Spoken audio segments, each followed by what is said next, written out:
5,000 years ago, the notion of money, as we understand it today, emerged, taking the form of gold coins and silver as mediums of exchange. As we progressed, paper money became the standard, and we are now transitioning into purely digital currencies, unseen and intangible. Yet one constant persists across the ages. Those who misused their wealth faced adversity, while those who wielded it wisely possessed the key to power and influence. You will now possess a piece of this wisdom.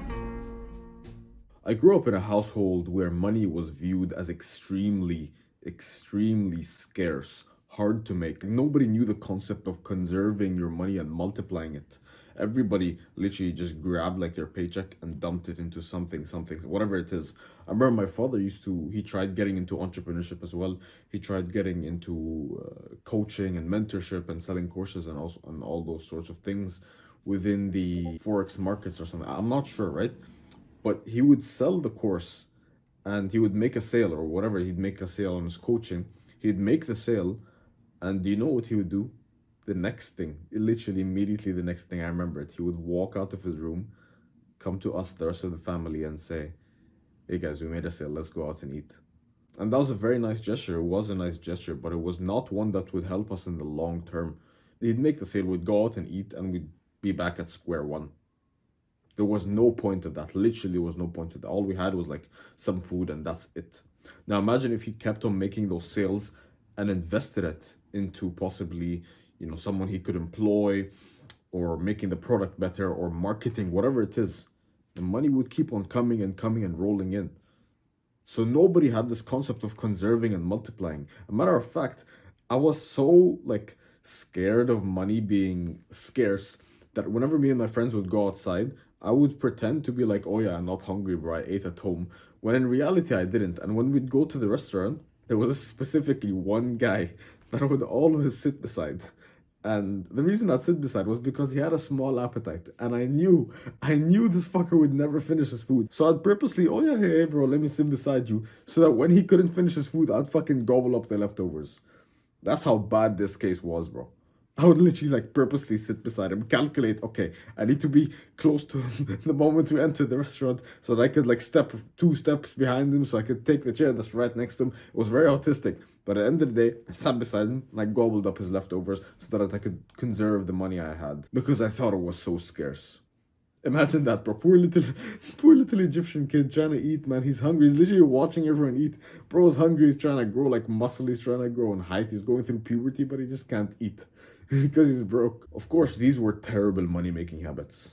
Terrible money-making habits. And they stayed with me for a very long time until I detached from the old views of making money. Money is really not hard to make if you make the right decisions and if you spend it on the right things. I'm going to tell you the 4 best, or not even 4, I'm going to give you an extra bonus. I'm going to give you the best and worst things to spend your money on. I'm going to say the worst things to spend your money on and the best alternative for it. Now, this is not going to be like a shitty generic list hey, don't spend your money on OnlyFans. Don't spend your money on video games. That's just very generic. Okay, if you spend money on OnlyFans, I don't think you deserve the internet at this point.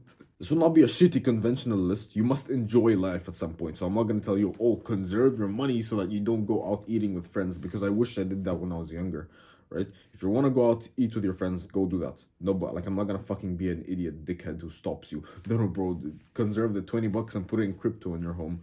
Don't do that. The first worst thing to spend your money on is addictions. Anything that you are addicted to. There's a concept called friction in terms of habits, right? If a habit you're doing has a lot of friction to it, it generally won't be done.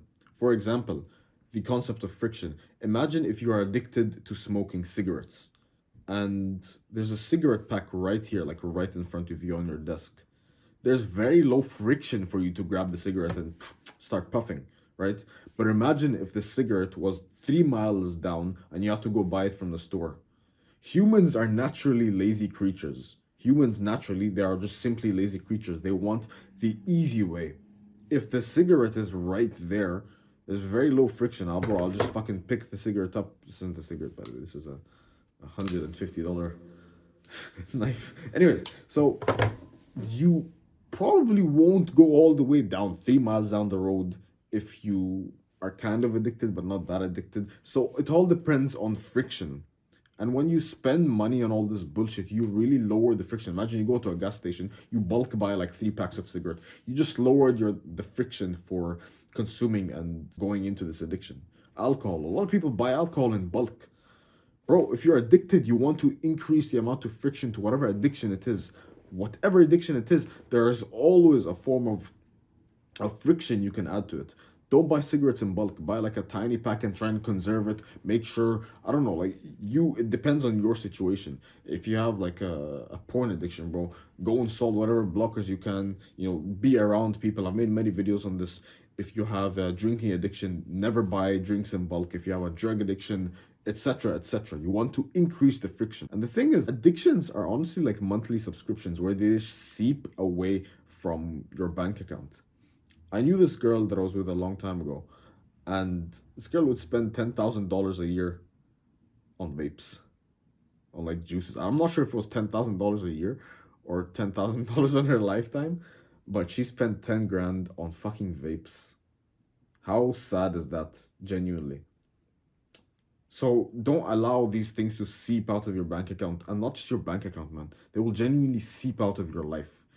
So allow the friction concept to help out with this. Whatever it is you're addicted to, increase the friction to it. The best thing to spend your money on when it comes to, the opposite of addictions is goal complements. For example, if you want to be like, if your goal is to make, let's say, 10K a month in the next 3 years, which is a very long time, and a goal complement for you would be to buy business books. If you want to, get jacked, a complement to that would be to buy dumbbells. Something that complements your goal. This is the best thing to spend your money on.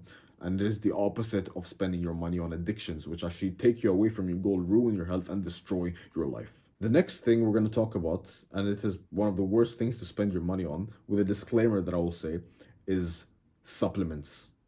I have a stack of supplements behind me here. It's like right over here, right? It's a bunch of supplements. And it costed me $1,500. And I was experimenting, right? I just did it for the sake of experimenting because I'm basically your guinea pig, right? I have the channel, I have the platform, I experiment on myself and I report to you if it's good or bad. $1,500 worth of supplements, and 1,450 of them were a fucking waste. It was a complete waste and it was so pointless. I'll tell you this, my favorite supplements and ones that you probably should invest into are creatine and vitamin D3. Honestly, these two.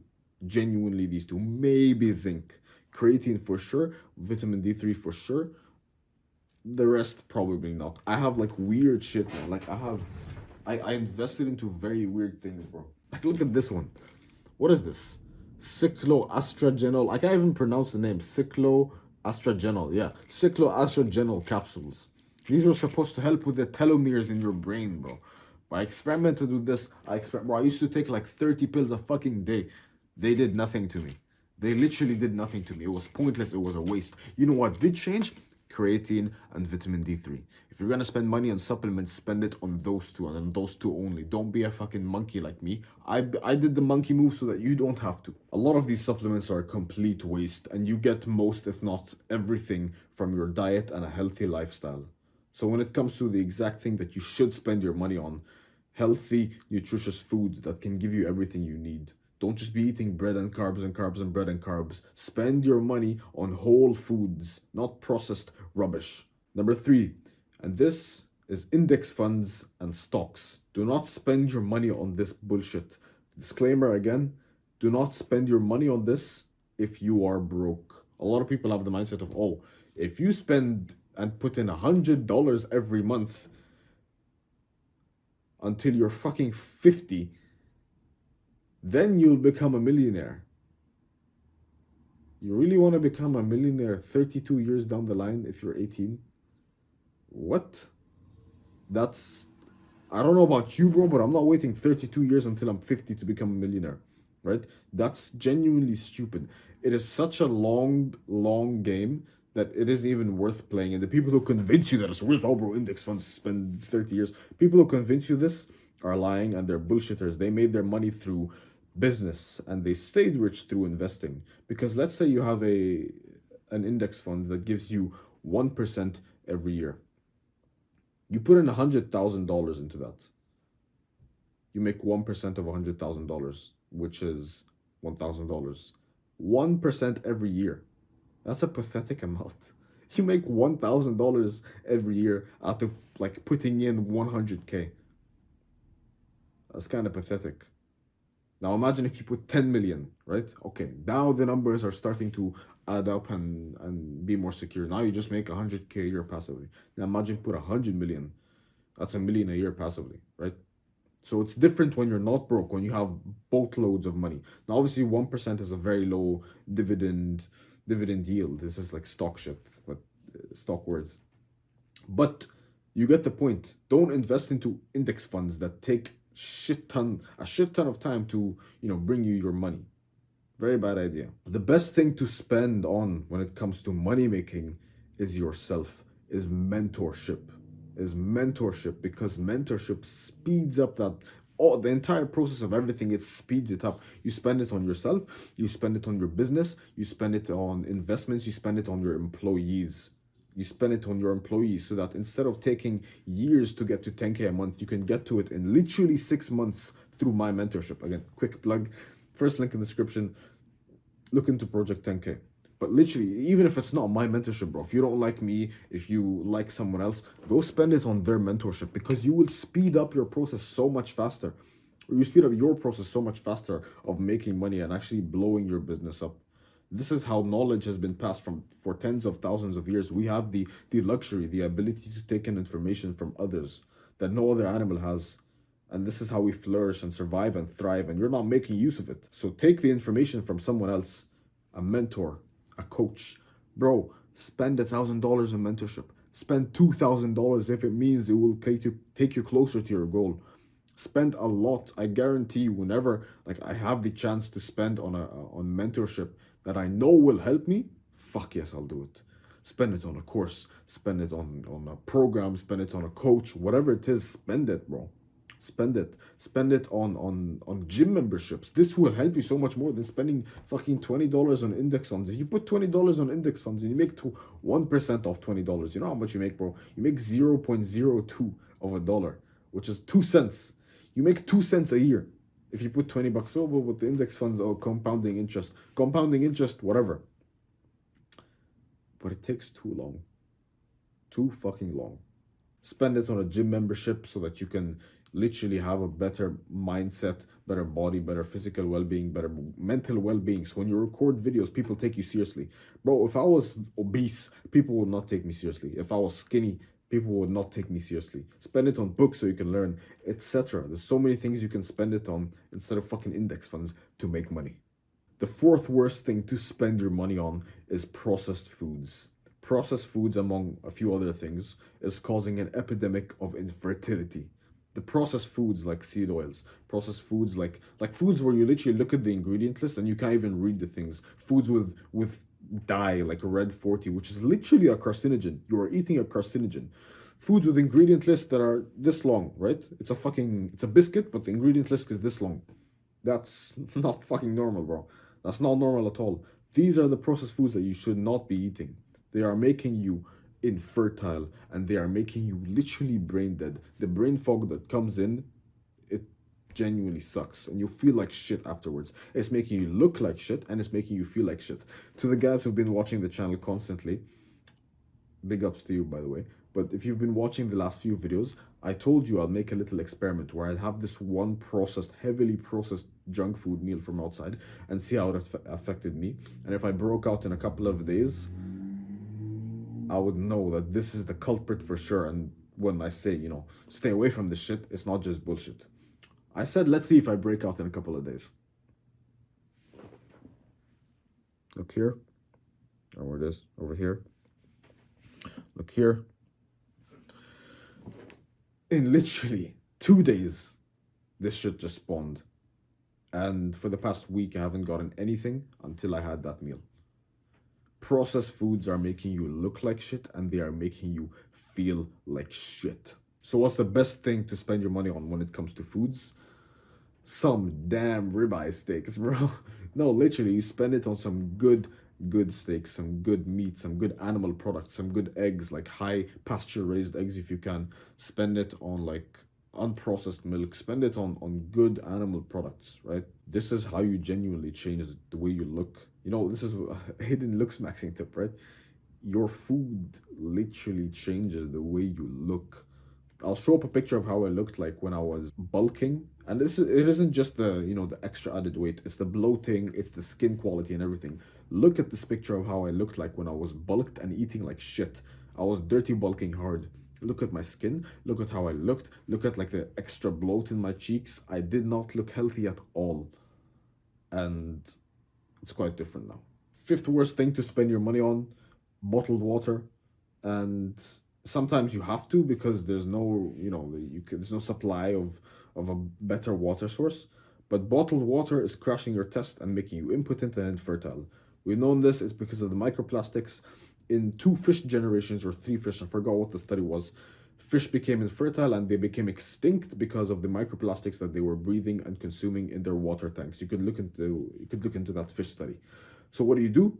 You get yourself a reverse osmosis water filter and you get yourself a water bottle, a metal, like not a plastic one, obviously, a metal one. Get one from Amazon, like a stainless steel one or whatever. The one I use, okay, the one I use is not here. Is it here? Oh, it is here. The one I use is covered with like a thermal insulating thing. This is plastic, which is not good to be honest, but better than the fucking container being plastic, right? This container is metal, right? I'm pretty sure it's stainless steel, but it is metal. This is BPA free plastic, which we know is bullshit. So technically, I shouldn't be drinking out of this. I should definitely change into a purely stainless steel bottle when it comes to microplastics. But definitely look into a reverse osmosis water filter and a metal water bottle. This is a nice bonus, by the way. Get yourself a bathrobe. A nice looking bathrobe that's comfortable and you know you'll like. This is actually so weird, but I don't know. I just feel very nice and comfortable and zoned in when I'm in this. Like, it's just something you can hop into really quickly. Like, say, for example, I sleep naked, right? Which is, I feel like everybody should be doing that. And whenever like I want to go to the bathroom really quickly, I just hop into the bathrobe instead of hopping into like pants or something. And it's just really fucking cool and badass. Get yourself a nice bathrobe, bro. This one is from Versace. It's I love Baroque. I mean, it's pretty expensive though. So no, honestly though, just get yourself a nice bathrobe. Doesn't have to be this one. Get yourself a nice expensive bathrobe and chill in it, bro. Okay, I promise you, you look like such a fucking badass, and it's just a very nice thing to get. This is like a little bonus thing. It's just very convenient and very comfortable and very practical to just stay in a bathrobe at home. Besides, who doesn't want to look like a fucking mafia boss when they're doing business? Wish not for a lighter load, but for a stronger back.